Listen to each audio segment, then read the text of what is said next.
Yes, we allow. The 17th of November, Rabbi Levitt. Oh, so I am. Okay, so we'll go to 638 because let's get some more reading in. Lou, would you like to read 638? Yes. Rosh Chodesh and Chol HaMoed. Moed, Bli, Isur, Melacha. Moed, without the prohibition of work, or without violating the prohibition of work. These are days which have their special significance in the Musaf sacrifice, which are otherwise characterized by the usual activities of life. In the Musaf sacrifice, the life concept of the people, which finds its usual expression in the Tamid, the daily offering, is brought into a special relationship with Hashem. These days, which are specifically characterized by the Avodah, are Rosh Chodesh, and Chol HaMoed. This merging of national life in Hashem is also included in the Avodah of the Shmona Esrei, which introduces individual, everyday, normal life, Yala V'Yavo. May there arise and come. On Chol Moed Sukkos, every day of which bears in a special relationship the significance of the festival and is a commemoration of the physical survival of the nation. There's a long footnote here. Should I read the footnote? Yeah. This is an implication of the korbanos, but the whole problem is not yet clear to me. Is the difference between Chol Sukkos. Chol HaMoed Sukkos, and Chol HaMoed Pesach, perhaps that the former days leading as they do to Shmini Atzeres, the festival of the preservation of the Torah spirit, have the significance of the Sphira days, which lead to the revelation of the Torah, while the latter lead only to the seventh day of Pesach, the day of the completion of redemption at the Red Sea. It seems that the thought that the redemption was completed does not require the same special teaching as does the thought that the preservation of the physical is completed only by the preservation of the spiritual. In the author's commentary on the Pentateuch, the significance of the daily decreasing sacrifices on Chol HaMoed Sukkos is symbolically explained as the expression of the ever-diminishing contrast between Israel and the nations of the world. At the end of the historical development of mankind, the nations of the world will unite with Israel in the recognition of service of the only God. While Israel's task and its relationship to God will always remain the same, in this messianic hope lies the festive and joyful significance of each of the days of Chol HaMoed Sukkos. While the joy of the days of Chol HaMoed Pesach is somehow marred by the fact that they led to the destruction of the Egyptians at the Red Sea on the seventh day of Pesach. Wow. Okay, so I have a couple yeah, of questions on this footnote. Should I yeah, finish 638 and then come back to the questions? yeah, Okay, yeah. so we were reading the significance of the festival uh, and is a commemoration of the physical survival of the nation. Hallel is chanted on Rosh Chodesh and Chol Hamoed Pesach. We have no direct specific relationship to an experienced event. Hallel is not essential. It has been introduced, however, by general usage, but is recited with the omission of Lolanu and Ahavti, which are direct echoes of the national sorrows to which they bear relation. So I have two questions on this footnote. One is, it says at the end of the historical development of mankind, the nations of the world will unite with Israel. That seems to contradict the discussion in Avodah Zorah, in the beginning of Avodah Zorah, when it says that the nations will come before Hashem, and one by one Hashem will reject them and tell them they're no good, and then they'll say, "Give us a mitzvah," and he'll give them sukkahs, and then they end up kicking it down, kicking the sukkah down. That doesn't sound like they're uniting with us.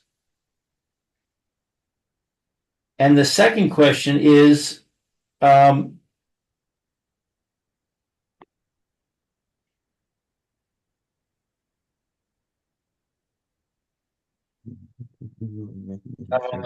what was it now? The destruction of the Egyptians, the Red Sea. Let's see. The joy of the days of Well, Cholamoid. let's answer the first question first. Okay, go Let's ahead. answer the first question first. What's happening over there in the Gemara and Avodah Zorah is that in the end of days, uh, the nations are going to see that Hashem is giving a reward to those who involve themselves in the learning and the practice of Torah. Right. So that's that. So the nations of the world, they say, oh, so what we got to do is show how much we did for the Torah. So that was what they were doing over there. They were trying to maintain that everything that they did was for the benefit of the, since they didn't personally learn or observe the Torah, but they said that they want reward for the fact that what the things that they did in the world help that the Jews should be able to learn and observe the Torah. So in that, Hashem says to them, you're foolish people. Well, obviously, you're not going to get reward for that because that wasn't your intention in doing so. Even though, in fact, everything that they did contribute to the Jews being able to learn and observe the Torah. But uh, but this that Rav Hirsch is saying over here, they're all going to be united. They're all going to be united in the fact that they all recognize that Hashem is the master of the world, and he's the God of Israel, and they're going to buy into that. But but again, the Gemara and Avodah Zarah is just saying that they're going to try to get reward for everything that they did in the 6,000 years of world history. And Hashem says, sorry, that's So as they're they say with in the us. courtroom. Your case has been your proposal has been dismissed. So they're uniting with us in that they recognize Hashem. Yeah, they recognize that what we got to do is They recognize the fact that what you got to do is recognize Hashem and you have to serve Him. But the Gemara in Avodah Zorah is talking about what Hashem is giving reward for to the Jews who throughout world history, with great self-sacrifice and dedication, learned and observed the Torah. And the Goyim are trying to get trying to get reward for their efforts in helping the Jews to learn and observe the Torah. And they made their cases, right? We built bridges, we made cities, we did this, we did that, we did bathhouses, we built civilization. And it was the whole, everything that we did was only only for the Jews to be able to learn and study Torah and observe the Torah. And Hashem says, you guys are foolish people. So the Brisker Rov, you're not going to get reward for doing that. The Brisker Rov says, well, how come Hashem didn't say, you guys are a bunch of shakranim. You're a bunch of liars. Of course, that's not the reason why you did what you did.